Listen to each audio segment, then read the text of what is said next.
Você, Renata Loprete. Bom dia, Milton, a você e a todos. Acho que essa semana a gente conseguiu concentrar um pouco na eleição municipal, não conseguiu? Finalmente, né, Milton, talvez porque tenha sido a última antes da votação de domingo, assim. A campanha, ela não só foi mais curta do ponto de vista formal, quando você olha o calendário que foi estabelecido aí pelas regras eleitorais desse ano, mas ela foi mais curta na real, na cabeça das pessoas. Ela competiu o tempo todo com outros assuntos. Durante um período ela competiu com a Olimpíada, depois ela competiu com o julgamento do impeachment, e as coisas foram andando até que as pessoas acordaram e viram que no domingo tem o primeiro turno da eleição municipal, que prefeitos e vereadores serão escolhidos no Brasil inteiro. Então, essa semana teve um pouco isso, Milton, por força da realização dos debates, por força do final da propaganda ontem e tal. De repente as pessoas olharem e falaram assim, opa, é agora. Tudo bem que a semana começou com a prisão de Antônio Palocci, que dominou o noticiário, né? Tentou competir ainda com esse noticiário aí da eleição. Pra você ver, até na última semana, se a gente fosse fazer aqui um cesta básica normal, a gente teria, você tem razão, de começar com a prisão do Antônio Palocci, o segundo ministro da Fazenda do período Lula-Dilma, arrastado para o centro das investigações da Lava Jato. Mas, de fato, ali, alguma hora as pessoas começaram a prestar mais atenção na eleição, um pouco por força aí desses fatores que eu te disse, e isso tudo fez com que a votação de domingo ganhasse características muito peculiares na comparação com outros pleitos. Quer dizer, não só uma eleição mais curta, Milton, mas uma eleição disputada num ambiente de muito desencanto do eleitor, de muito desinteresse, mais do que desinteresse, um ambiente refratário à política e aos políticos. Dando um exemplo só, Milton, Rio de Janeiro, segunda capital com maior número de eleitores. O segundo colocado da disputa, Milton, na verdade são os votos brancos e nulos, entendeu? A intenção manifestada por pessoas de votarem em branco ou de anular. Isso pode se mostrar de uma maneira diferente na urna, mas esse é um dos indicadores que a gente vai prestar atenção no domingo.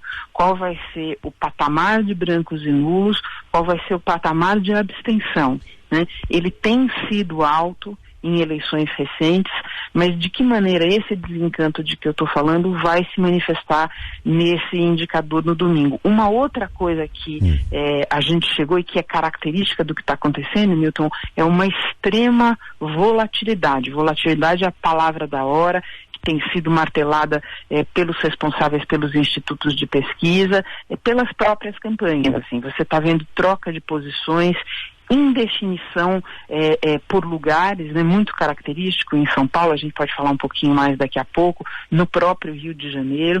Então, está todo mundo prestando agora atenção nos números, mas a gente deve também se preparar para surpresas, Milton, porque todos esses ingredientes aí que eu mencionei unidos contribuem para uma volatilidade muito grande de última hora, e a gente pode ser surpreendido de várias maneiras no domingo, Milton. Bom, a eleição de São Paulo, mesmo sendo municipal, ela é sempre uma eleição que tem um caráter nacional pelo debate que ocorre, pela presença de diferentes candidatos interessados em palanques futuros. E eu queria que você trouxesse aqui o que se desenha para essa eleição.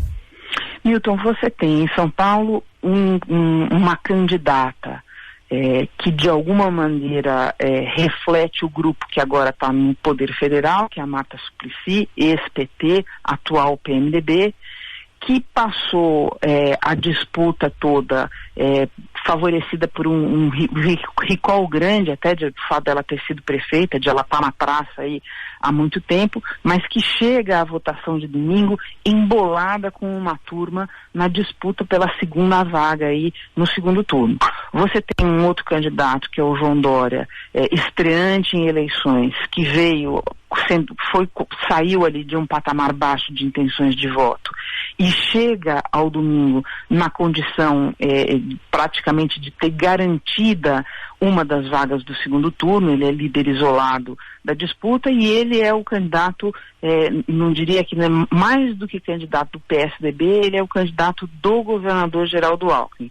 E por que eu digo isso? Porque a gente conhece as divisões internas do PSDB, João Dória virou candidato à revelia de outras lideranças do partido, como por exemplo o ministro José Serra, e uma eventual vitória do João Dória politicamente fortalece a posição do governador Geraldo Alckmin para tentar se cacifar dentro ou fora do PSDB para concorrer à presidência em 2018. E você tem Fernando Haddad ali nesse bolo que disputa a segunda vaga, Fernando Haddad, o prefeito do PT, que passou a campanha toda numa posição muito modesta de intenções de voto, que ainda luta com muita dificuldade, mas que chega à reta final disputando aí essa segunda vaga. Ele é um candidato que tem que responder não só pelas dificuldades da administração dele, mas por um governo federal recém-afastado pelo impeachment. Tem como seu principal padrinho o ex-presidente Lula, que é um padrinho com vantagens e desvantagens, Milton, porque ele ainda considera uma ascendência sobre uma determinada fatia do eleitorado aí de São Paulo, tanto que Fernando Haddad, depois de deixá-lo mais ou menos escondido no início da campanha, na reta final apareceu bastante com ele, mas é também um padrinho complicado, é um padrinho que está açoitado pela Operação Lava Jato, que é rejeitado por uma fatia grande do eleitorado. Então, é o que você falou aí, a gente vê nos candidatos locais, por trás deles figuras nacionais, e a gente vai ver no domingo essa soma de rejeições e apoios e da desconfiança grande do eleitor com tudo isso, no que é que vai dar. São Paulo é uma dessas praças, Milton, em que pode dar literalmente qualquer coisa na disputa dessa segunda cadeira aí, no mata-mata do segundo turno, Milton. Tá bom, Renata, muito obrigado pela conversa de hoje, nessa sexta-feira aqui, final de semana de intenso, profundo trabalho, olhando o que as urnas vão nos ensinar.